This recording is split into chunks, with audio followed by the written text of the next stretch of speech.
Familia, ¿cómo estás? Buenos días, bienvenidos en este caluroso domingo. Hoy en la mañana muchos supusimos erróneamente que iba a ser un domingo fresco, ¿no? Amaneció, ya sabes, esta tormenta eléctrica inusual acá, pero nomás nos sorprendió con un sauna. Pero pues hace bien, ¿no? De repente sudar. Bienvenidos todos y cada uno de ustedes. Vamos a recibir hoy la palabra de Dios. Sí, la palabra de Dios, pero quisiera hoy brindar un telón a partir del cual podamos disfrutar la próxima semana o las próximas semanas el tema de los dones espirituales. Hoy entramos en teoría al capítulo 12 y los próximos tres capítulos, capítulo 12, 13 y 14 de Primera de Corintios, bueno, el tema que se aborda ahí es el tema de los dones espirituales. Y para muchos quizás que son ya creyentes de tiempo, pues es un tema como que genera cierta expectativa. Si estás aquí recién o eres alguien que recién estás caminando con el Señor, tal vez no tengas ni idea de qué es lo que dones espirituales significa. Por lo tanto, y también a manera como de abarcar todos los segmentos que aquí estamos en cuanto al tiempo que tenemos caminando con el Señor, quiero permitirme hoy dar una introducción al capítulo 12. Por eso te decía hoy la palabra de Dios, porque bueno, sí vamos a revisar algunos aspectos, pero no vamos propiamente a estudiar la palabra el día de hoy. Y como es una introducción larga, dije, bueno, ¿para qué me hago con una introducción larga y terminar los últimos 10 o 15 minutos hablando de alguna porción del capítulo 12? Mejor toda una introducción el día de hoy y ya la próxima semana, con esto en mente, con esto como de alguna manera, te decía, como un telón de fondo, vamos a poder enriquecer que es un tema, creo yo, uno, necesario, pero dos, es un tema increíble.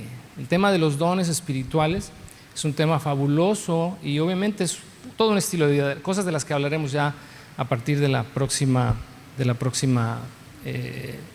semana. Así que permíteme dar en los próximos minutos un resumen de cómo la iglesia ha administrado esta gracia que Dios nos ha dado, la gracia de estos dones dados a la iglesia, cómo la hemos administrado los últimos 2000 años.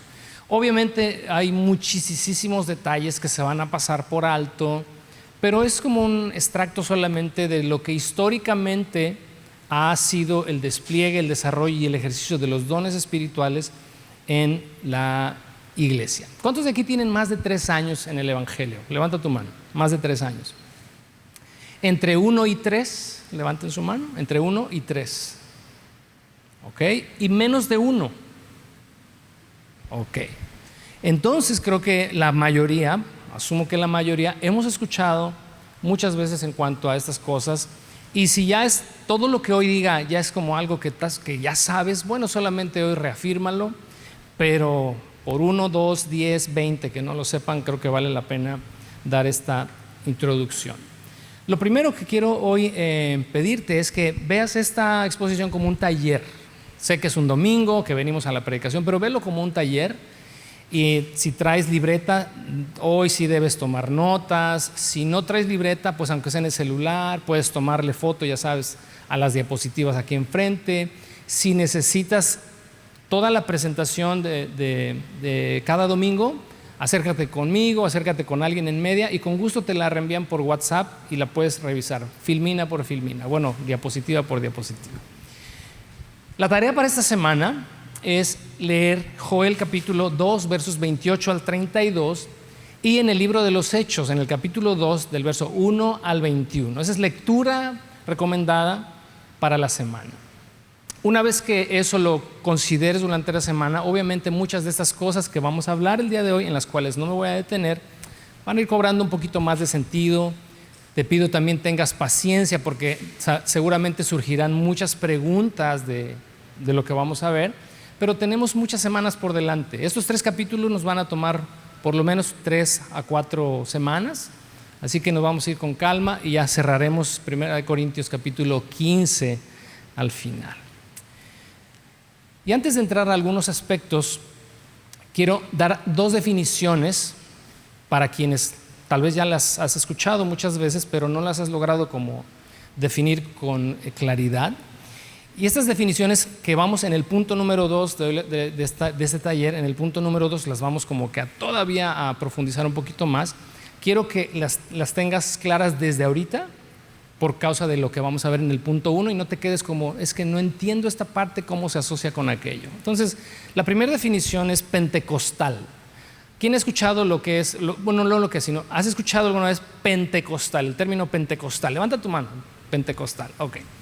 El concepto que puedes tener de pentecostal puede ir, en muchísimas direcciones, pero finalmente una iglesia o una denominación que se denomina, vaya la repetición, pentecostal, es porque se deriva de Pentecostés. Cuando tú leas la porción que te dejé ahorita para lectura de la semana en Hechos capítulo 12, te darás cuenta que dice que cuando llegó el día de Pentecostés. ¿Qué significa Pentecostés?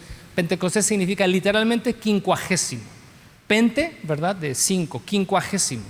¿Qué pasa? Que 50 días después de la Pascua, el pueblo de Israel tenía una fiesta, una celebración, la fiesta de la cosecha o la fiesta de las semanas, que se definía así como el día de Pentecostés. Ese día el Espíritu Santo descendió sobre los discípulos y ciertas personas y sucedieron las cosas que vas a leer en Hechos capítulo 2. De ahí, como el Espíritu Santo se derramó y aquellas personas comenzaron a hablar en otras lenguas, de ahí es que las iglesias de los últimos 125 años que practican o que promueven el hablar en lenguas se definieron así, pentecostales, porque deriva, ¿verdad?, del nombre Pentecostés. Otro término, otra definición es para carismático. Y aquí no estamos hablando de argentinos. Si hay aquí algún argentino, no te sientas aludido en absoluto. Y obviamente tendrás que trabajar en tu mente para separar el concepto común de carismático como alguien simpático, alguien amable, al término, ¿verdad?, que se le da desde una perspectiva religiosa a alguien que, así como pentecostal, se le define así por el uso, la práctica, el ejercicio de todos los dones espirituales, porque la palabra don, que será la palabra que vamos a estar escuchando una y otra vez las próximas semanas, su raíz griega viene de precisamente caris, que caris significa gracia, y donde se deriva carisma, carisma, que significa don gratuito. Si tú leyeras el Nuevo Testamento en griego y observaras ahí donde dice, y dio el Señor estos dones, en griego es dio estos carismas, dones gratuitos. Entonces también de ahí la definición de una iglesia de corte carismático. Bueno, tiene que ver con estas cosas. ¿Hasta ahí bien? El Nuevo Testamento tiene 3 secciones en donde aborda el tema de los dones espirituales o de los carismas dados por Dios a través del Espíritu. El primero lo tenemos en 1 Corintios, igual va a ser lectura para la semana, y sobre todo los que están en semillas en casa, que espero todos estén en una semilla en casa, vamos a tener que repasar 2-3 veces. 1 Corintios capítulo 12, versos 7 al 11. El segundo listado lo tenemos en Efesios capítulo 4, versos 1 al 16, y el tercer listado lo tenemos en Romanos capítulo 12, verso 1 al 8. Lee no solamente algunos versos donde aparecen los dones, sino lee todas estas porciones completas. Obviamente 1 Corintios 12, que es el primer listado que te di, es lo que vamos a estar revisando durante este mes. En el listado de 1 Corintios aparecen los primeros 9 dones que el Espíritu Santo da.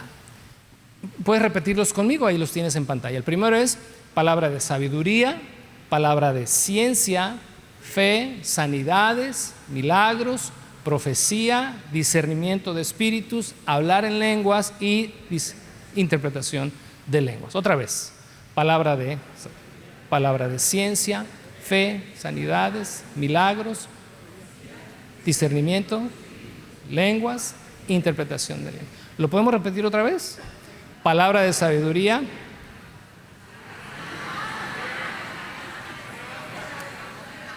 Jessy, por favor, Jessy. Ay, disculpen, en media algo pasó. ¿Va otra vez? Palabra de sabiduría, palabra de ciencia, fe, sanidades, milagros, discernimiento de espíritus, hablar en lenguas e interpretación ¿Ya ves? Sí se puede. Va a ser tarea para viene la lección de esta semana, memorizarlos.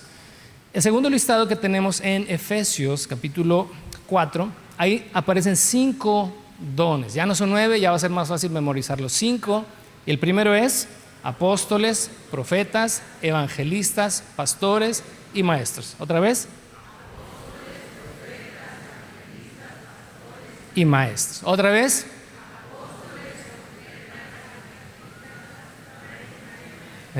Lo dijiste y nada en la pantalla. Date un aplauso. Bien, vamos bien.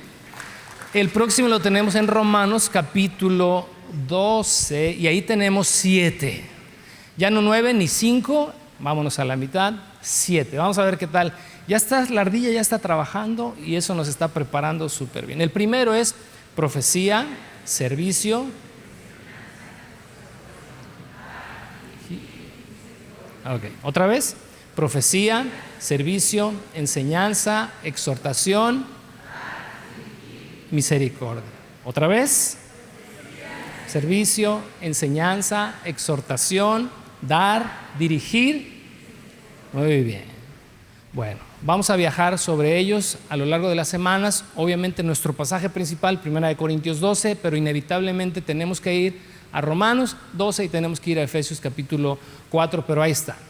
Te repito, si necesitas la presentación, la puedes solicitar. Vámonos al contexto histórico como primer lugar, porque te decía, vamos a tratar de ver el ejercicio de los dones en la iglesia a partir de los últimos, bueno, no a partir, sino los últimos 2000 años de historia. Lo que tenemos en primer lugar es que al inicio de la iglesia, los dones espirituales operaron de manera abierta, sin ningún tipo de limitación y también sin ningún tipo de... ¿cómo se dice cuando tienes como reserva?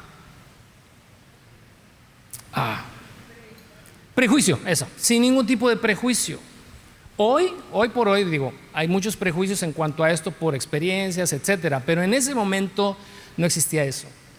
No se entendía la iglesia, no se concebía el avance de la iglesia sin ninguno de estos dones espirituales actuando, todos los que acabamos de mencionar, actuando con poder de manera sobrenatural. El libro de los Hechos nos relata una y otra vez momentos, eventos, situaciones, ocasiones en las que el Espíritu Santo obró de manera sobrenatural. El ministerio de Pablo se caracterizó también por eso, fue un ministerio de poder y él decía más de una y otra vez, es que el evangelio no consiste en palabras sino en demostración del poder de Dios, y obviamente también ves en sus escritos, igual en el libro de los Hechos, que la vida del apóstol Pablo, su ministerio se caracterizó por la influencia del Espíritu en él a través de muchos de estos dones que hoy están en cuestión en cuanto a su práctica. Eso vamos a hablar un poquito más tarde.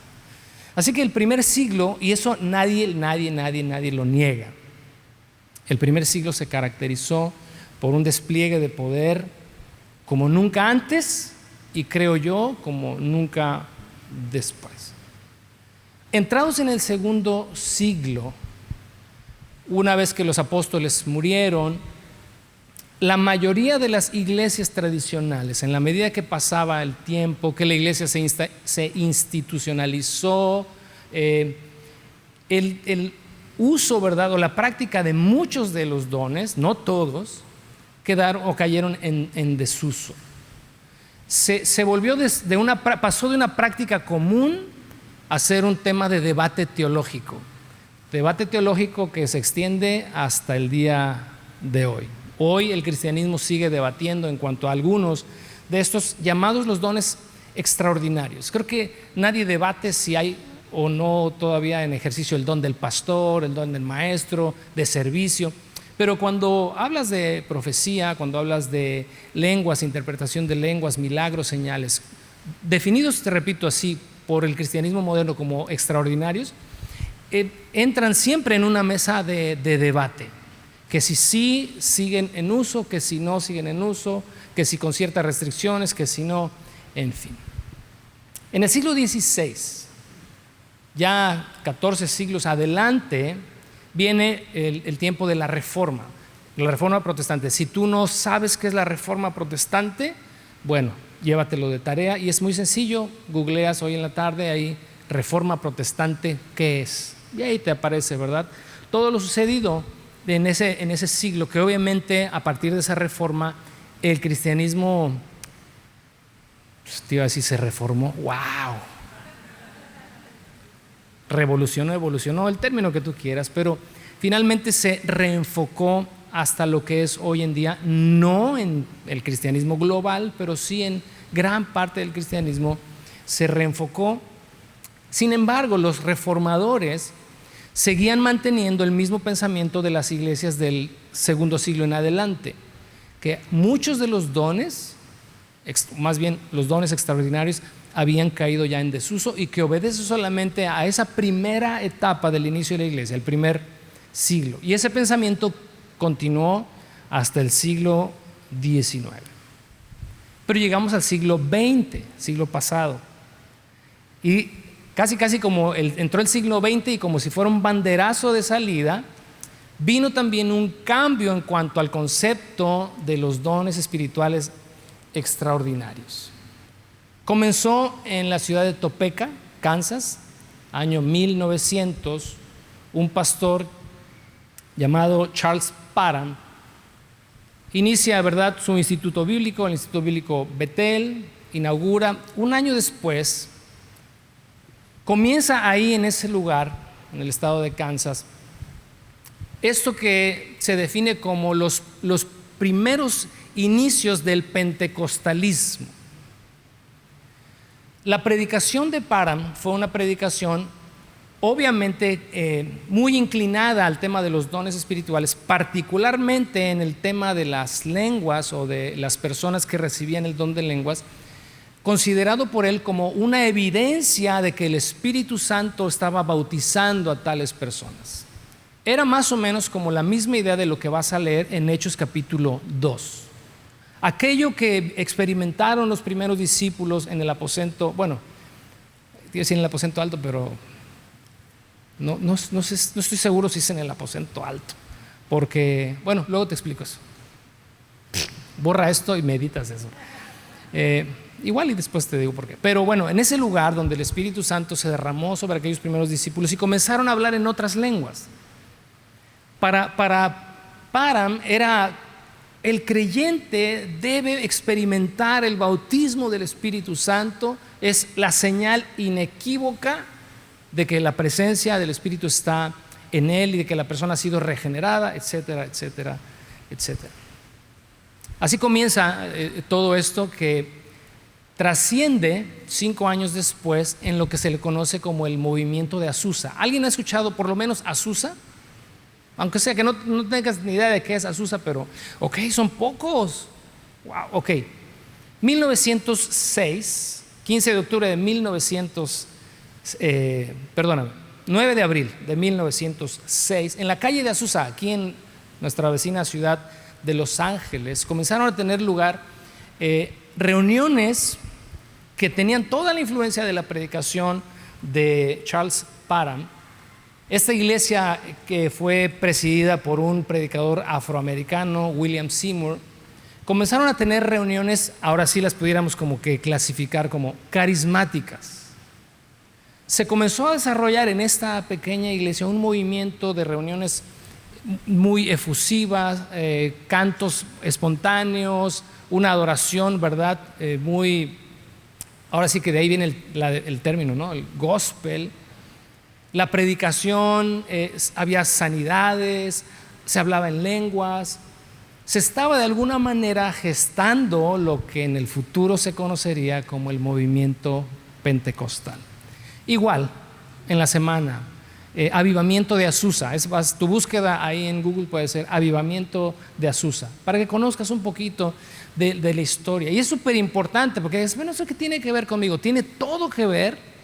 Por eso te decía, esto es como un telón de fondo para que podamos leer el capítulo 12, 13 y 14 de 1 de Corintios y Efesios y Romanos y poder entender cómo es que nosotros debemos desarrollar, ejercitar los dones del Espíritu. Tenemos que conocer la historia, aunque sea así un poquito, para poder formar criterio. Porque la interpretación en estos temas, déjame decirte, es súper variada, diversa.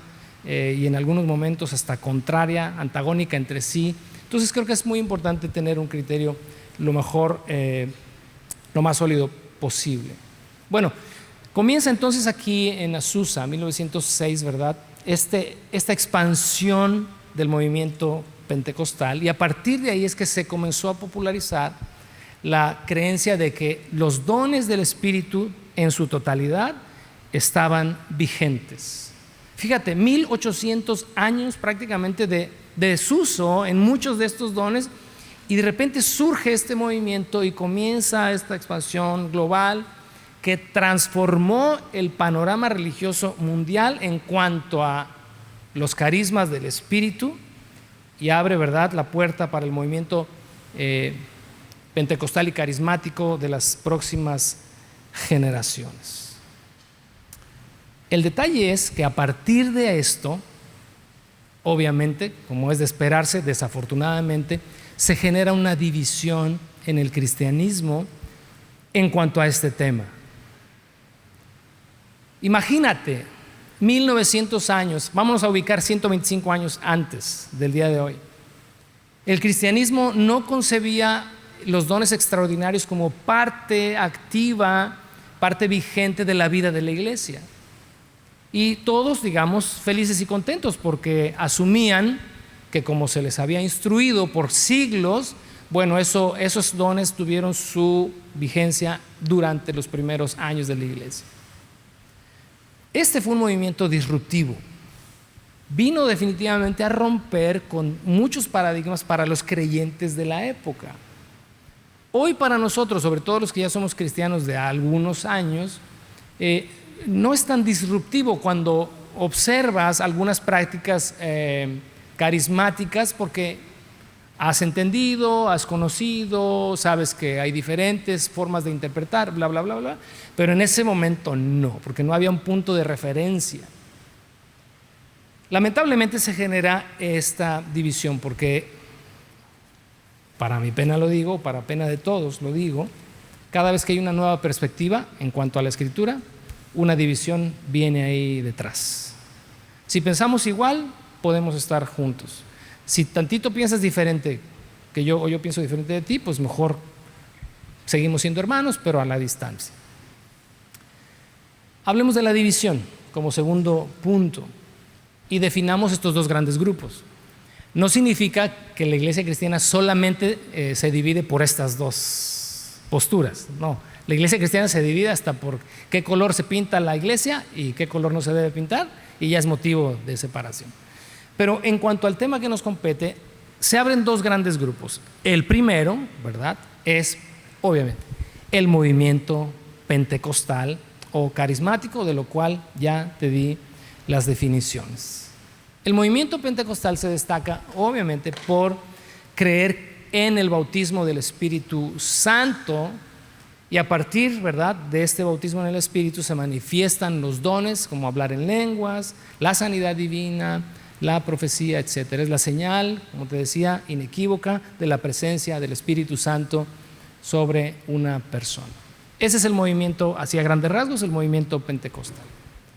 El movimiento pentecostal, en ese sentido, se le define como continuista. Vas a escuchar eso más de una vez. Una persona que cree que los dones del Espíritu todos siguen vigentes, se le define así como continuista, es decir, que hay una continuidad en el ejercicio de los dones espirituales. Creen en su vigencia, creen en una búsqueda, ¿verdad?, consciente y en una práctica intencional de todos y cada uno de ellos. Dentro de los continuistas, pues ya sabes, la división tiene su subdivisión, y la subdivisión también tiene su subdivisión, y la subdivisión de la subdivisión de la subdivisión de la división también tiene sus subdivisiones. Sin avanzar tanto, los continuistas, hay también continuistas moderados, o algunos los llaman también continuistas pastorales. Es decir, ok, sí, todos los dones pueden seguir vigentes, todos, pero se deben regular, debe haber ciertas restricciones. De estas restricciones vamos a hablar en el capítulo 14. Si te queda entonces ahorita la duda de qué es un continuista moderado, capítulo 14 nos ofrece las respuestas. Es que a mí me encanta honestamente que Romanos, Efesios y 1 Corintios 12, 13 y 14 tienen los elementos suficientes para formular un criterio, creo yo, sano en cuanto a estas cosas. Por un lado, entonces, está el movimiento pentecostal carismático, definido como continuistas. Repite, que tal vez nunca ha salido de tu boca esa palabra, para que salga por primera vez. Continuista. Tal vez algunos la han repetido tanto que ya ni la quieren volver a repetir, ¿verdad? Por ahí veo 2, 3 caritas como que ya ese tema ya, pero bueno, es nuevo para muchos. Por el otro lado, el otro gran grupo, ¿verdad?, que se desprende de esta división teológica es el protestantismo tradicional, aquel que viene, ¿verdad?, de siglos atrás, o se le llama también confesional. Son iglesias en las que no hay otra prioridad sino un orden litúrgico, es decir, todo con tranquila calma, con solemnidad. Se apela a la razón, a la lógica y a la exposición doctrinal por encima de una experiencia, llamémosle emocional. Digo, así es como lo ve el protestantismo tradicional. En cuanto al pentecostal, dice, es que son puras emociones y están en la búsqueda de sensacionalismo. No nos vamos a meter en la discusión que hay en los dos grupos. Simplemente yo quiero mostrarte cómo se divide el cristianismo en este sentido. Si al pentecostal se le define como continuista, al protestante tradicional se le define como cesacionista. ¿Se le define como? Otra vez, cesacionista. ¿Por qué cesacionista? Porque considera que los dones tuvieron un propósito temporal al inicio de la iglesia. Estos dones extraordinarios de los que te referí, allá quedaron. Cuando los apóstoles murieron, también cesó, por eso se les define así, cesacionistas. No son cesacionistas absolutos porque no niegan que todos cesaron, solamente algunos. Pero también hay cesacionistas, o sea, aquellos que dicen que los dones cesaron allá, algunos, pero que también son moderados, porque ellos no niegan la soberanía de Dios para actuar. Si Dios quisiera actuar de alguna manera sobrenatural, lo podría hacer, porque Dios es Dios. Estamos hablando del lado positivo de ambos grupos, como te decía, sin entrar a discusión. Tal vez te estás ya preguntando, bueno, ¿y nosotros qué somos? ¿Verdad? Ya vi caritas así como, ok, pastor, ¿y nosotros qué somos? ¿Qué vamos a creer? ¿Cómo nos vamos a inclinar? ¿Hacia qué nos vamos a inclinar? ¿Cómo nos vamos a definir? O sea, ya quieres salir de aquí con tu soy cesacionista, o tu etiqueta acá de no, yo soy continuista, o yo soy continuista moderado, cesacionista moderado, o ¿sabes qué? El más espiritual, como decía Pablo en Corintios al principio, no, yo soy de Cristo, a mí no me etiquetes. Pues no es poner etiquetas, sino obviamente hablar de cuál es la inclinación en cuanto a tu interpretación de esas cosas. Pero en ese sentido, déjame decirte una cosa, que vamos a considerar estos temas, ¿verdad? O este tema en las próximas semanas, sin imponer que tú debas definirte en una de estas posturas generales. Y que incluso acá de este lado pueda haber sentado un continuista y de este lado un cesacionista, y todos felices y contentos por obviamente las cosas que vamos a ver en las próximas semanas, no ahorita. Porque algo que es interesante en 1 Corintios 12, 13 y 14 es que lo primero que el apóstol Pablo nos va a hablar después de hablar de estos 9 dones descritos en esta porción es acerca de la unidad. La unidad como un elemento indispensable en el ejercicio de los dones, sea que creas que algunos cesaron o que consideres que no, que todos siguen vigentes. Hay algo que a todos nos es impuesto y que no es opcional, es mantenernos en unidad. Y esa parte nos cuesta mucho trabajo, porque queremos que todas las personas con las que yo me desenvuelvo, me desarrollo en mi vida espiritual, crean exactamente lo mismo que yo. Y por lo tanto considero que va a ser un reto para todos. Por otro lado, no solamente el capítulo 12 aborda la unidad. El capítulo 13, ¿de qué crees que habla? 1 Corintios 13, ¿a qué te suena? el amor. El amor está incrustado entre los dones, la unidad, y el capítulo 14, que habla de las restricciones o regulaciones, más bien, regulaciones a partir de las cuales se debe desarrollar el ministerio de profecía y de hablar en lenguas.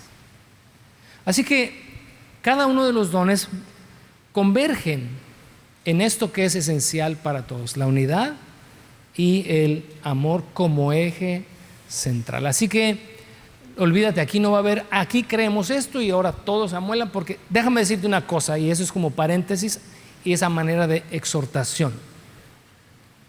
Muchos de ustedes estarían dispuestos hoy, y lo digo con respeto, pero lo digo también no tendría que ser así, pero muchos de ustedes estarían esperando, ok, dinos qué somos, para que si tú nos dices que somos continuistas, entonces yo salgo con esa bandera, somos continuistas. Significa que ni siquiera habrás generado tu propio criterio, sino que yo te habré convencido de que somos continuistas y tú saldrías aquí como, es que yo voy a una iglesia y ahí somos continuistas. Y si te dijera lo contrario, no, espérame, somos cesacionistas. Pues ya dijo el pastor, somos cesacionistas. No sé, estas cosas se exponen, se enseñan, se instruyen, pero cada uno debe formular un criterio. Pero no formules un criterio si no entras en lo que la palabra expone, lo que la palabra dice, y lo formulas a partir de ahí y estableces tus propios argumentos de por qué sí y por qué no. ¿Por qué sí creo esto y por qué no creo aquello? Debes formularlo tú. Tú tienes la responsabilidad. Porque es irónico que por un lado el Espíritu Santo sea, según dice Efesios, el elemento básico y fundamental de la unidad en el cuerpo, y que sea el ejercicio, ¿verdad?, de los dones que Él nos provee motivo de división. No tiene ningún sentido y no tiene ninguna lógica. ¿Estás de acuerdo? Si todos, dice la Escritura, tenemos el mismo espíritu, todos estamos entonces obligados a vivir, a caminar en unidad, y podemos tener opiniones diferentes en cosas que no son fundamentales y no son elementales. Algo elemental y fundamental es que Cristo murió por nosotros, que no tenemos, ¿verdad?, manera de reconciliarnos con Dios sino a través de Jesús. Eso es fundamental. Y si en eso no tuviéramos acuerdo, entonces sí, busca otra iglesia donde te enseñen lo que tú quieres oír. Pero hay cosas como estas en las que podemos sí andar, llegar al mismo rumbo, en unidad y en amor. Podemos tener diferencias de opinión, pero aportamos a la unidad cuando nuestro enfoque es en aquello que nos es común. Si hay 4 o 5 dones en los que dices, me hace que no, bueno, tienes 10, 12, 13, 14 en los que sí estás de acuerdo. Funcionemos en lo que tengamos en común, ¿te parece?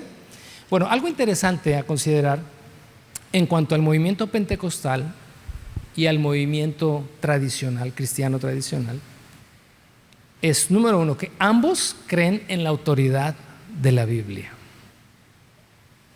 Los dos tienen la Escritura como base fundamental de su doctrina.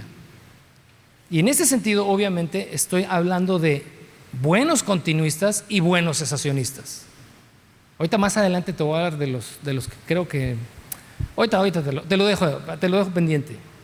Pero hablando, ¿verdad?, de personas que con seriedad abordan estas cosas, porque mucho del movimiento pentecostal históricamente ha sido un movimiento muy sólido, un movimiento vibrante, un movimiento que llevó el evangelio a donde quizás, ahora sí usando el término, los cesacionistas no hubieran llegado. El pentecostalismo como tal no podríamos clasificarlo como un movimiento antagónico, un movimiento herético en absoluto. ¿Por qué te digo esto? Creo que te lo mencioné hace algunas semanas. Yo crecí en una iglesia pentecostal. Mis primeros años en el evangelio, mis primeros 8 años en el evangelio, siendo niño y adolescente, los viví en una iglesia pentecostal. Y déjame decirte que en absoluto, y a pesar de que era un adolescente, en absoluto te puedo decir que lo que escuché era herético y que nada que ver. No. Yo considero el pentecostalismo, ahora sí, permíteme usar la analogía, ¿verdad?, como mi alma mater. Nunca vi ningún desfiguro, nunca vi nada fuera de orden. La predicación, bueno, ahorita te voy a hablar de ello, pero nos hemos hoy, creo, hemos desvirtuado el término pentecostal por las razones que te voy a dar en el tercero y último punto. Pero tanto pentecostales como protestantes o cristianos tradicionales tienen como fundamento la palabra de Dios. Número 2, creen en la suficiencia de la Biblia. El cesacionista, por un lado, ¿verdad?, aquel que considera que los dones ya cesaron algunos de ellos, dice, no, es que la palabra tiene todos los elementos y no necesitamos, por ejemplo, el don de profecía, no necesitamos que nadie nos venga a decir nada porque todo ya está escrito. Pero el continuista o el pentecostal, ¿qué crees? Tiene también la misma Biblia como un elemento de suficiencia, porque cuando va a la Escritura y ve lo que pasó en el libro de los Hechos, cuando ve el ministerio de Pablo, cuando considera el ministerio profético del Antiguo y del Nuevo Testamento, dice, no, necesitamos el ministerio de profecía hoy. Ambos grupos creen en la Escritura, creen en la suficiencia de la Biblia, y ambos grupos también creen en un Dios que hace milagros. Esa es una leyenda urbana, déjame decirte, que el cesacionista o el tradicional no cree en milagros. No es que no se crea en milagros, lo que pasa es que como él considera que el don de milagros cesó, los milagros siguen obrando, pero no a través de personas con ese don. Pero sigue creyendo el cesacionista que Dios es un Dios de milagros. Si tú eres cesacionista, ya entendiendo más o menos estas definiciones, tú dirás, no, yo sí creo en los milagros. Conozco un montón de gente cesacionista y si le preguntara, oye, ¿tú crees en los milagros? ¿Qué crees que me va a decir? Que sí. Es más, pregunto, sin poner etiquetas a ninguno de nosotros, ¿quién de aquí cree que Dios es un Dios de milagros? Pues todos lo creeríamos, indistintamente que diga sí, pero no creo que el don de milagros siga vigente. Bueno, obviamente el pentecostal no solamente cree en los milagros, cree que el don de milagros también sigue vigente. En cuarto lugar, creemos en el Espíritu Santo. Tanto cesacionistas como continuistas creemos en el Espíritu Santo. Esta es otra leyenda urbana. Mucho del movimiento pentecostal cree o más bien asume, señala que los cesacionistas no creen en el Espíritu Santo. No solamente, porque al decir ciertos dones ya no operan, dicen, no, entonces ustedes no creen en el Espíritu Santo. Te voy a decir algo, por si no lo sabías, hoy te la tengo que decir. He esperado 13 años para decirte lo que hoy te voy a decir. Si recién vas llegando, llegaste en el momento justo. Los nuevos que lleguen dentro de 8 días se la perdieron. Estás en el momento ideal para decirte que esta iglesia está etiquetada como una iglesia que no cree en el Espíritu Santo. Anda pues. No, que no creemos en el Espíritu Santo. Esa etiqueta se la pusieron a tu servidor hace 13 años y garrita. Quien la puso, yo nada más le digo, Señor, ten misericordia de él. A fuego lento. ¿No? Es broma, pero no tanto. Acá, ¿no? Porque ¿sabes qué? Esa etiqueta que a alguien alguna vez salió de su boca, por decir que como sombra, me persigue hasta el día de hoy. Hasta el día de hoy. Yo de repente pensé que en el tiempo ya había quedado como, bueno, ya. Porque los primeros años no sabes. Es que en Semilla no creen en el Espíritu Santo y no creen en el Espíritu Santo. Y eso obviamente, como todo chisme, ¿verdad? Ojalá si el Evangelio corriera como los chismes, el mundo entero habría ya venido a los pies de Cristo. Pero se corrió aquí en la ciudad y más allá de la ciudad, por cosas que tal vez hoy no te platique, pero que aquí no creemos en el Espíritu Santo por tal vez algo que mencioné en estos mismos temas. Lo mismo que te voy a mencionar, no he cambiado de opinión en décadas en cuanto a estas cosas, pero alguien dijo, no, es que Juvenal no cree en el Espíritu Santo. Y obviamente cuando comenzamos aquí a funcionar como iglesia, pues ya no nada más yo, tú también no crees en el Espíritu Santo, ¿no? Hace 3-4 meses en un funeral de una amiga, alguien se me acercó y me dijo, oye Juve, pues no la veía yo en 10-15 años, me dijo, oye, fíjate que tengo una pregunta, manito, me dijo, tengo una pregunta que me ¿no? tengo tiempo ya queriéndola hacer. Pero es que fíjate que estaba yo en una mesa, te voy a dar un poquito de detalles, estaba yo en una mesa, y que igual y aquí está una de esas señoras que estaba ahí, es momento de que se arrepienta. Ay, ¿no? Pues estábamos en una mesa, éramos 12 mujeres, dice, y alguien ahí, una mujer, dice, es una mujer importante en cuanto a su opinión. Es decir, lo que ella nos dice para nosotros siempre es como, ponle atención. Pero ahí en la mesa alguna de nosotras dijo, ay, pues me invitaron a Semilla. Y esta mujer dijo, no vayas ahí. No vayas ahí porque ahí no creen en el Espíritu Santo. Entonces me dijo, a ver, hermanito, dime casi como que dime la verdad, ¿no? ¿Sí es cierto que no creen en el Espíritu Santo? Y obviamente yo me empecé a reír porque como lo he escuchado por 13 años, dije, bueno, otra raya más al tigre, pues ya ni se nota. Le dije, mira, ¿qué te puedo decir? Tenemos grabaciones, si no de los 13, de 10, de 9, 11 años. Dije, me gustaría que alguien que afirme estas cosas me diga en cuál de ellas a lo largo de estos 13 años, o antes incluso, porque hay algunas grabaciones por ahí todavía en disco y en cassette, todavía tengo grabaciones en cassette, imagínate qué dinosaurio tienes aquí adelante. Le digo, si alguna vez he dicho que no creo en el Espíritu Santo, o más bien si en las enseñanzas que he dado en cuanto al Espíritu Santo, si alguien asume que no creo en él. Y nada más hizo así, ay manito, ya decía yo que esto es puro chisme, que quién sabe qué, dice, pero bueno, ya, bla, bla. Y me dijo, pero tengo otra pregunta, y esa ya no sé si decírtela o no, pero como sé que eres bien chismoso, ahí te va. Híjole, Dios mío. Sí, ya están como las mosquitas así, ¿verdad? Nomás. Me dijo, bueno, ok, dice, qué bueno, descanso, etcétera, etcétera. Dice, pero fíjate que hizo otro comentario y también quiero que me desengañes, manito. Dice que tú enseñas que Dios es mujer. Y yo así casi como el condorito para los viejos, ¿verdad? Condorito, plop, así para atrás. Y dije, ¿qué? Pues sí. Dijo que no crees en el Espíritu Santo, pero que aparte, ¿verdad? Tu enseñanza es... y obviamente hay un contexto en todo esto, porque sí hay un movimiento aquí en la ciudad que tiene esa tendencia, que Dios es mujer y que Jerusalén y que bla, bla, bla. Montón de cosas que si alguno de ustedes estuvo por ahí, qué bueno que estás acá, la verdad.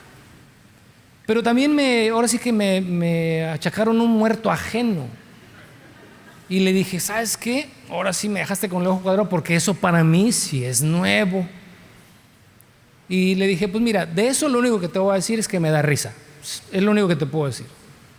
Me dijo, bueno, pues qué bueno que nos vimos, bla, bla, bla. Y cierro el chisme, porque no es paréntesis, cierro el chisme con esto. Volviendo acá, mucho pentecostal cree que porque el cesacionista, no con eso estoy diciendo, soy cesacionista, no, que porque el cesacionista no considera que algunos dones estén vigentes, se le etiqueta como alguien que no cree en el Espíritu Santo. Pero un genuino pentecostal, un genuino tradicional, cree en el Espíritu Santo. Porque no hay ni siquiera obra de regeneración en la persona. Tú y yo no pudiéramos ser cristianos sin la obra del Espíritu Santo en nuestra vida.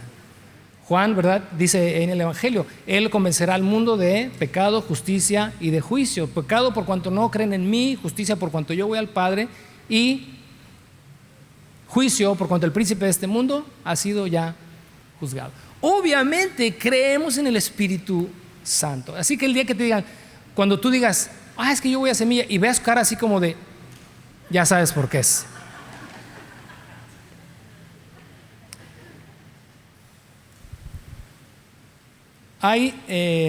Creemos también ambos grupos en los dones del Espíritu, tanto pentecostales, fíjate bien, como tradicionales. Todos creemos en los dones del Espíritu. Hablo de buenos cristianos en cada bando. La diferencia, la controversia solamente es que los cesacionistas creen que algunos de ellos cesaron, pero no significa que no creen porque nunca debieron existir.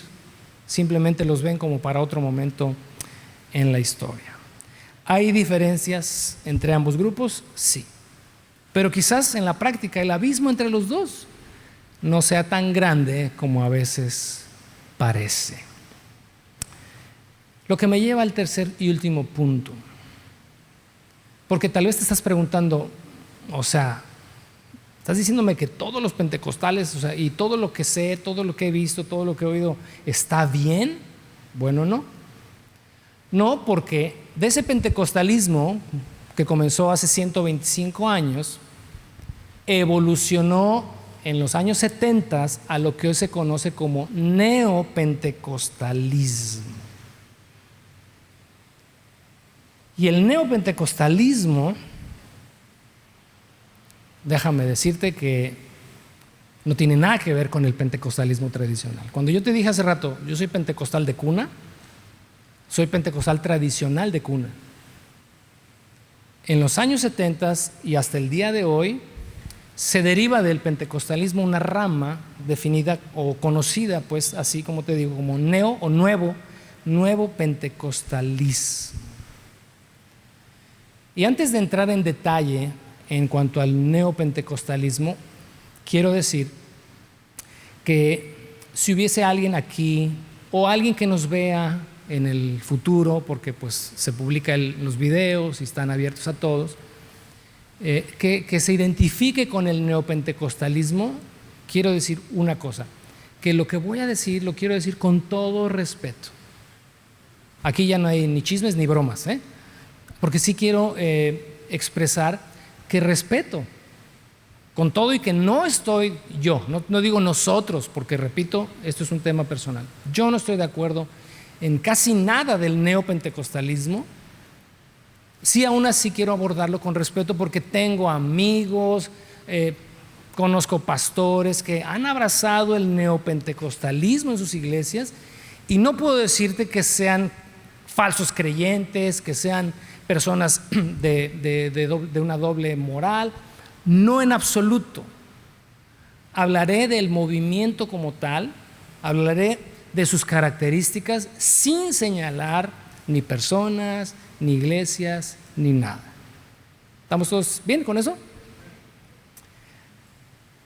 Nace en los años 70, como te decía, y es una evolución del pentecostalismo tradicional clásico, pero lo definen tres cosas muy específicas, muy particulares. La primera de ellas es que el neopentecostalismo se distingue por su teología de la prosperidad. Para muchos de ustedes tal vez no sea muy familiar todo esto, pero aunque sea por pinceladas o por vistazos por ahí, habrán escuchado en más de una ocasión predicaciones en este entorno, en este contexto neopentecostal, y quizá ni cuenta te diste que lo que estabas escuchando no era propiamente una predicación, sino una plática motivacional, matizada de Biblia, pero que define como bandera principal a este movimiento la teología de la prosperidad. El segundo elemento del neopentecostalismo es la guerra espiritual. Igual, los últimos 20, 30 años, libros y libros y libros en cuanto a guerra espiritual, muchos de ellos con principios sí escriturales.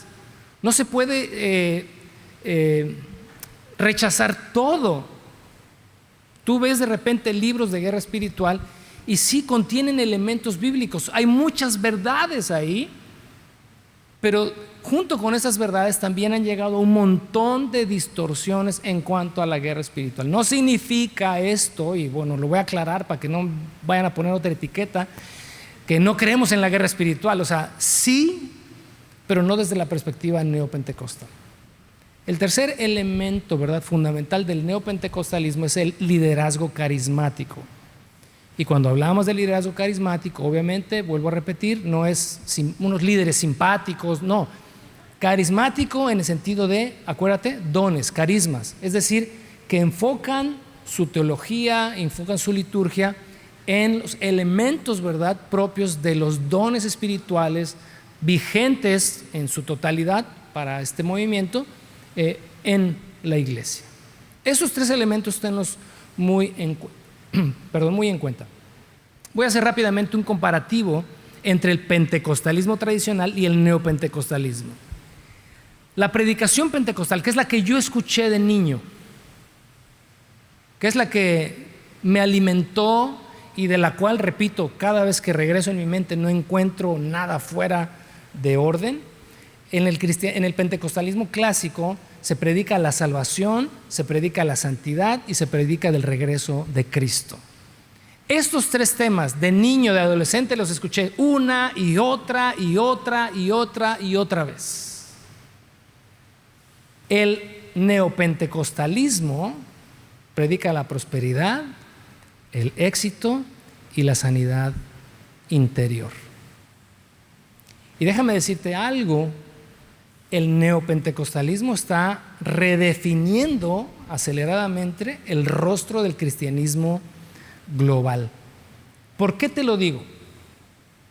Porque si tú le preguntas, no obviamente siempre, pero en muchas ocasiones, tú le preguntas a un no creyente, o invitas tal vez, ahí te lo voy a poner así, porque de esto he escuchado no sabes cuántas veces.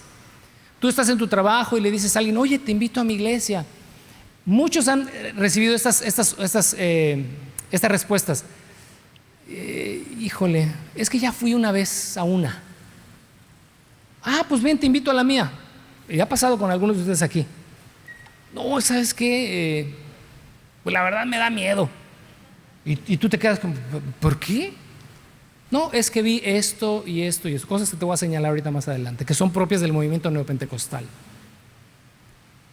Gran parte de la sociedad ya asocia ser cristiano con las características del movimiento neopentecostal.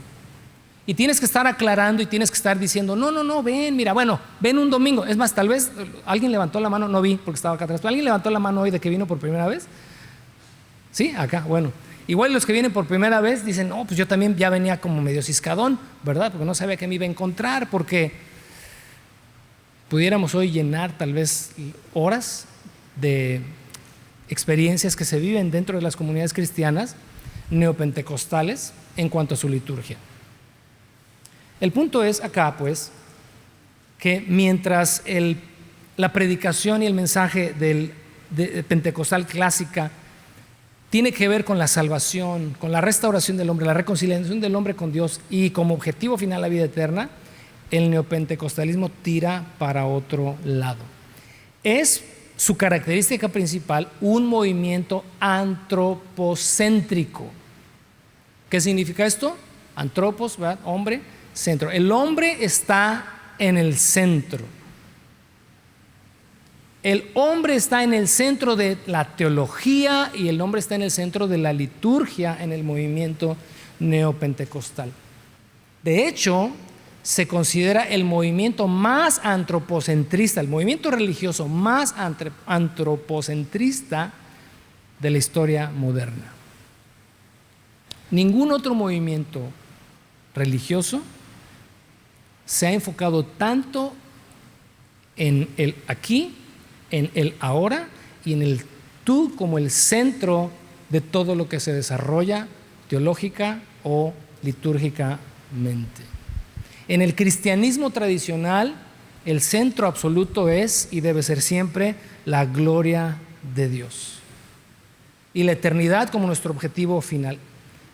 El neopentecostalismo coloca tus necesidades, tus deseos, tu bienestar material como el núcleo de todo lo que pasa y de todo lo que sucede ahí. Cuando hablamos de la teología y de la teología es la doctrina, es lo que se enseña, y la liturgia es lo que pasa cuando nos reunimos, desde que comenzamos hasta que terminamos. Y quiero cerrar hablándote de estos dos aspectos del neopentecostalismo, en cuanto a su teología. Por ser antropocéntrica, desvirtúa la gloria de Dios. Reduce a Dios a un simple proveedor de tus necesidades, de tus gustos, de tus anhelos, de tus heridas, y eres tú y tú y tú, y Dios solamente está, ¿verdad?, dispuesto a bendecirte, dispuesto a cambiarte, dispuesto a darte, y entonces soy yo, después yo y al último yo. eso desvirtúa la gloria de Dios. La prosperidad en el movimiento neopentecostal es fundamental.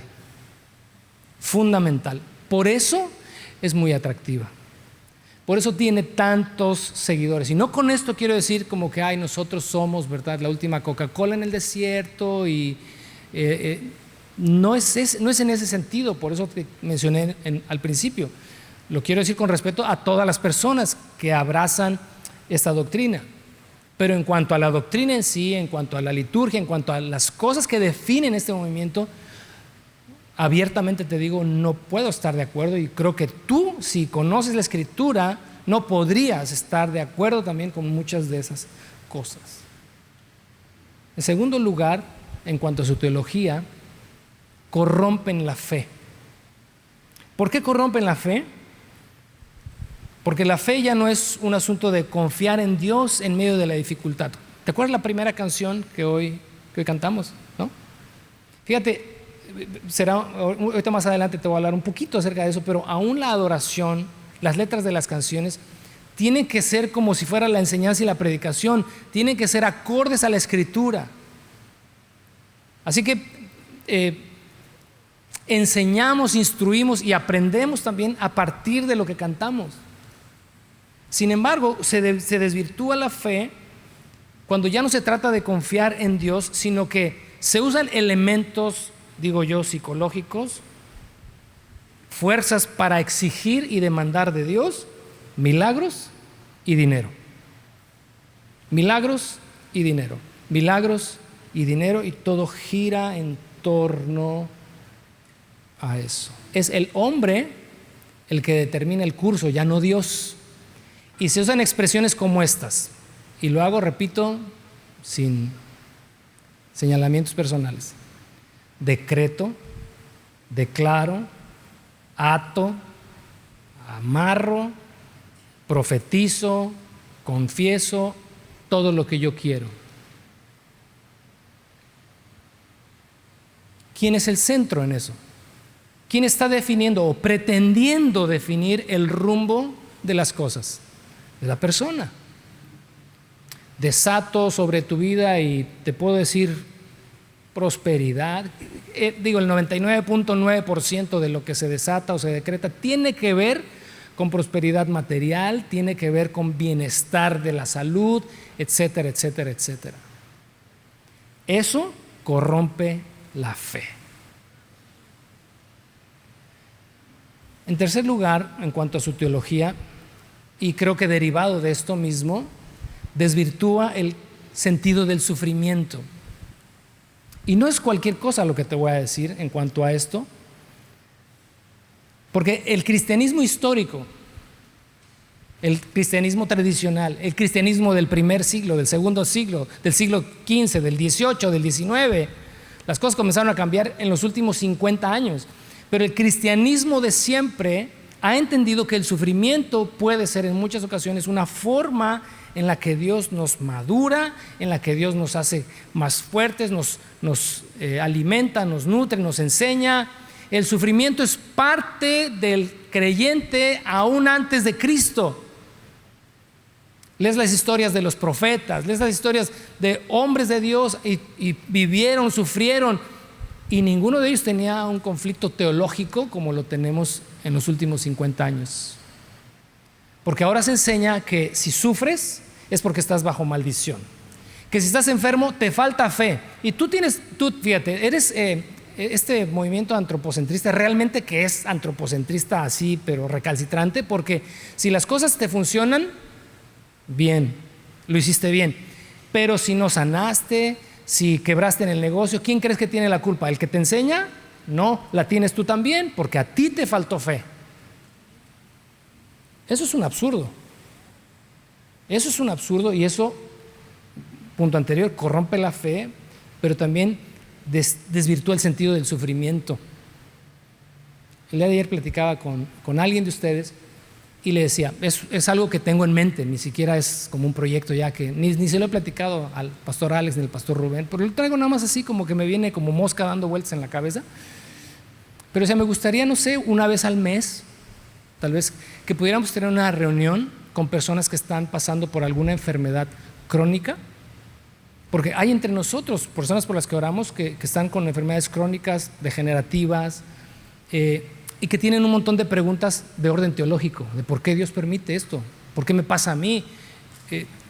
Si tú con tu enfermedad llegas a una iglesia neopentecostal, ahí te tienen la solución: que creas, que ofrendes, que hagas un montón de cosas para que Dios entonces te sane. Pero te repito, como aquí, igual allá, no todos sanan, igual en ambos, nada más que allá te van a echar la culpa de que tú no tienes suficiente fe, o de que andas en pecado, o de que estás bajo maldición, o que no eres tú, tu papá, tu abuelito, tu bisabuelito, las generaciones, ¿verdad? Las maldiciones generacionales que vienes cargando. Por eso estás igual de fregado como estás, por culpa de alguien a quien no conoces. Ridículo. El problema es ¿qué es lo que más vende? Más de la mitad del cristianismo en el mundo ya se considera neopentecostal. Por eso te decía, está redefiniendo el rostro del cristianismo en el mundo. Eso es en cuanto a su teología. En cuanto a su liturgia, repito, la teología es lo que se enseña y la liturgia es lo que pasa cuando nos reunimos. Aquí a las 11 que comenzamos en punto comenzó nuestra liturgia. Termina ahorita en 2 horas. No, ya estamos por terminar. Pero en cuanto a la liturgia del movimiento neopentecostal, lo primero es la alabanza, la adoración. Es emocional. No toda, porque pues, seguramente hay muchos cantos que tenemos en común, etcétera, pero la enseñanza a través de lo que se canta, o la teología en lo que se canta, puede estar ausente y no hay ningún problema. Mientras la gente llore cuando se canta esa canción, mientras sintamos el poder, mientras cantamos tal o cual, estamos bien. Porque se apela a la emoción, se apela al sentimiento, y no con esto quiero decir, igual para que no me vayan a poner etiquetas, es que ahí son insensibles. No, aquí puedes llorar cuando estás cantando una canción, pero si esa canción está alineada con la palabra de Dios, llora todo lo que quieras, grita si tú quieres. O sea, ese no es el punto, no se trata de que no sientas. El punto es que el objetivo sea que sientas, que digas, que salgas de aquí y digas, se sintió la presencia de Dios. Híjole, cada vez que yo oigo eso, no es que aquí no vinimos a conectarnos para sentir algo. No vienes por el levantón, o sea, como si fuera metanfetamina, que ya te metiste un clavo y ahora necesitas otro para volverte a levantar. Si lo que pasa aquí no pasa en tu vida diaria, pues entonces, o sea, aquí venimos a reunirnos, adoramos juntos, por supuesto, tiene otro sentido, la adoración colectiva, pero no venimos para sentir algo. Si la canción que estamos entonando es una canción que está declarando la palabra de Dios y está armonizando con la palabra de Dios, simplemente cántala, no importa que no sentiste nada, porque cuando adoramos venimos a dar, y el que se tiene que emocionar cuando das el regalo, ¿quién es? Pues el que recibe, ¿no? Nosotros venimos a darle a Dios. Obviamente hay emotividad en todo esto, por supuesto que sí. Lo triste acá es cuando se asocia que la presencia de eso estuvo o no estuvo a partir de que la sentiste o que no la sentiste. Eso, olvídate. Nada que ver. El otro aspecto de la liturgia neopentecostal es la predicación. Una conferencia, como te decía hace rato, motivacional, salpicadita de Biblia. ¿Cuáles son los temas centrales en la predicación neopentecostal? Superación de crisis financieras, sanar tu baja autoestima, el éxito familiar, cumplimiento de tus metas personales. Eres tú, antropocentrismo. Te van a levantar el ánimo, vas a salir ahí y vas a decir, wow, o sea, increíble, soy un vencedor, no soy un campeón. Sales y al rato te está esperando ahí tu mujer o tu marido, porque ni es cristiano, y súbete ya al carro, vámonos. Y ahí se te acaba, ahí se te acabó el cuento. ¿O no? Y tú salías bien motivado con que vas a cambiar al mundo, como Pinky Cerebro, ¿no? Vamos a conquistar al mundo, ¿no? Dije que no iba a decir chistes y me está saliendo. Déjame reconcentrarme, reubicarme, por favor. Se usan versos específicos de la Biblia como fórmulas o principios espirituales para activar el éxito aquí y ahora. Y Filipenses 4:13, por ejemplo, por darle un ejemplo, es una fórmula. Todo lo puedes en Cristo que te fortalece. Todo, papá, tú todo lo puedes. Tú eres un campeón y bla, bla, bla, bla, bla. Es que hoy predicaron de Filipenses 4:13. O sea, más bien despedazaron Filipenses 4:13, lo hicieron pomada para obviamente apuntalar una predicación, si se le puede llamar predicación, antropocentrista. Eso sucede en la liturgia. Otro elemento de la liturgia es la ofrenda.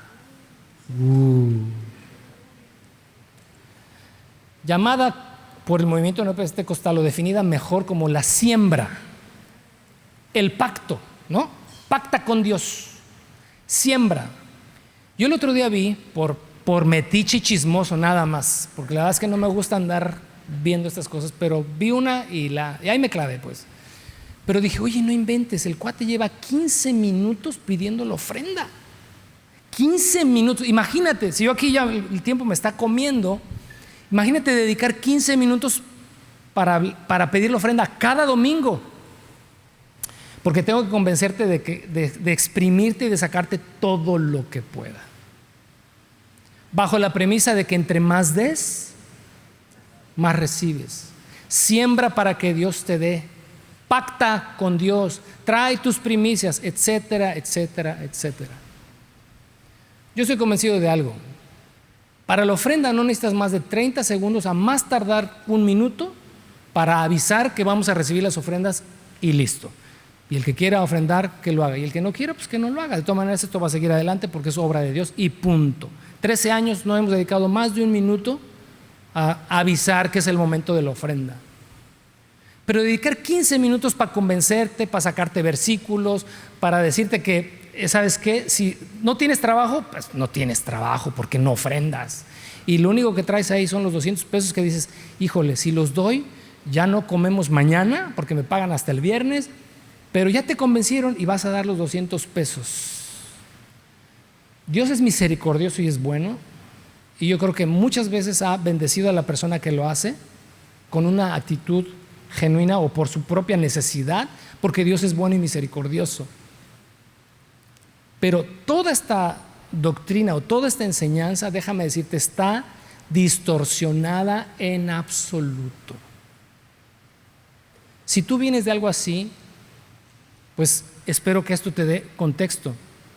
Pero si algún día ya no vas a estar aquí, te lo suplico y te lo ruego, busca una iglesia pentecostal tradicional, no importa, o sea, si tú dices, es que ahí creemos en todo lo dones, está bien, perfecto, pero no te metas, por favor, cuando veas estas cosas de las que te estoy hablando, visita y gracias, nos vemos, pero no nos vemos ya. ¿Me explico? En otras palabras, huye por tu vida, porque te puede envolver tu propia necesidad. Tu propia necesidad. Oye, ya no acabé de decirte de lo que me veía como mosca, ¿va? No cerré eso, ¿va? No. Luego te lo digo. Es que ya no tiene que ver con esto. Pero te decía que reunirnos con personas que estuvieran en alguna enfermedad, porque muchas veces Dios en su soberanía, me estoy regresando 15 minutos, en su soberanía, a veces Dios determina no sanar a la persona y la persona muere. Y si tu teología y tu doctrina no es saludable, tu fe se corrompió y entonces te enojas con Dios. ¿Por qué? Si a mí me dijeron que si yo creía mi mamá iba a sanar y no sanó y se murió, y dejas de congregarte. Por eso es un tema delicado. Por eso, bueno, luego te platico más, porque ya tiempo.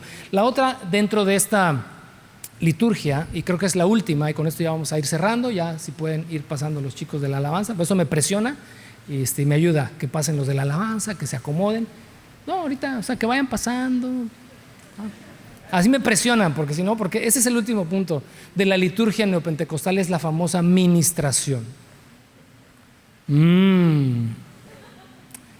Es este espacio reservado al final de la reunión para lo sobrenatural y para la liberación emocional.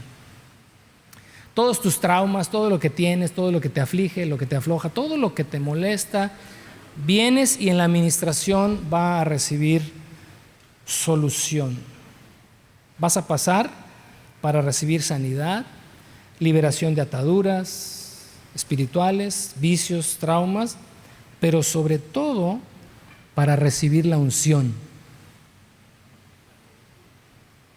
Y creo que de todas esas cosas en la liturgia a mí se me hace la más, con la que me voy con más reserva. El capítulo 14 nos va a dejar bien claro cómo se debe desarrollar la liturgia cuando hay dones espirituales activos en una comunidad.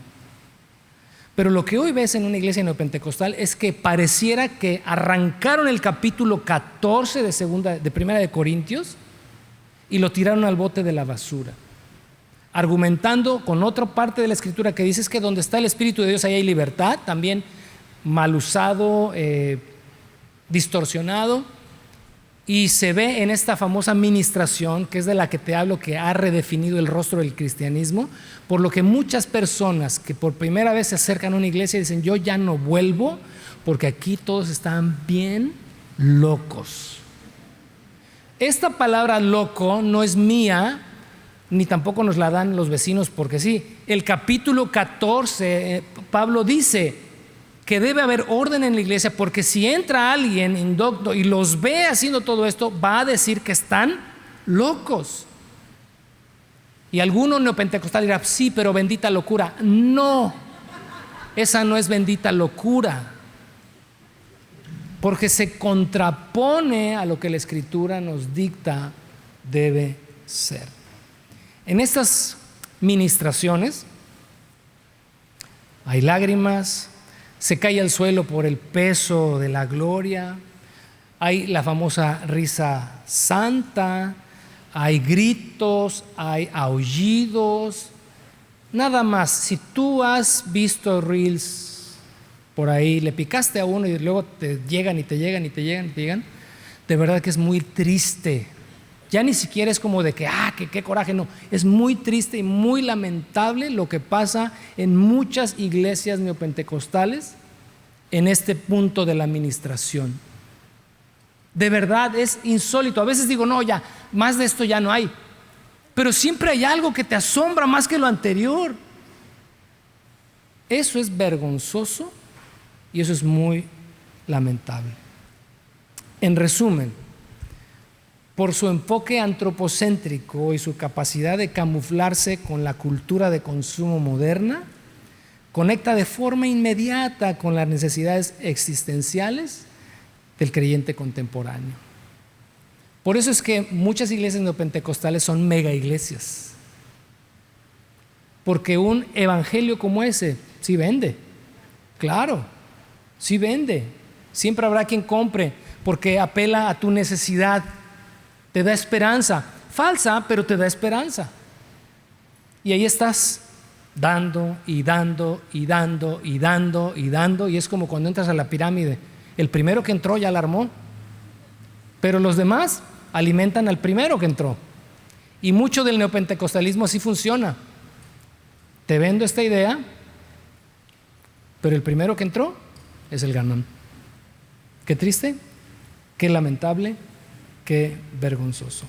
Termino con una pregunta: ¿por qué todo el cristianismo moderno tiende a esto? Oseas capítulo 4, verso 6. Por ignorancia.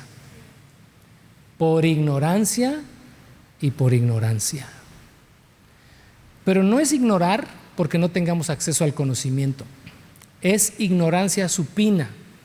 ¿Qué es la ignorancia supina? Es aquella en la que, debido a tu condición como creyente, como nacido de nuevo, habiendo recibido el Espíritu Santo y teniendo de Él la guía y teniendo su palabra, no tienes la capacidad, indebidamente, no tienes la capacidad de discernir entre lo que está bien y lo que no lo está.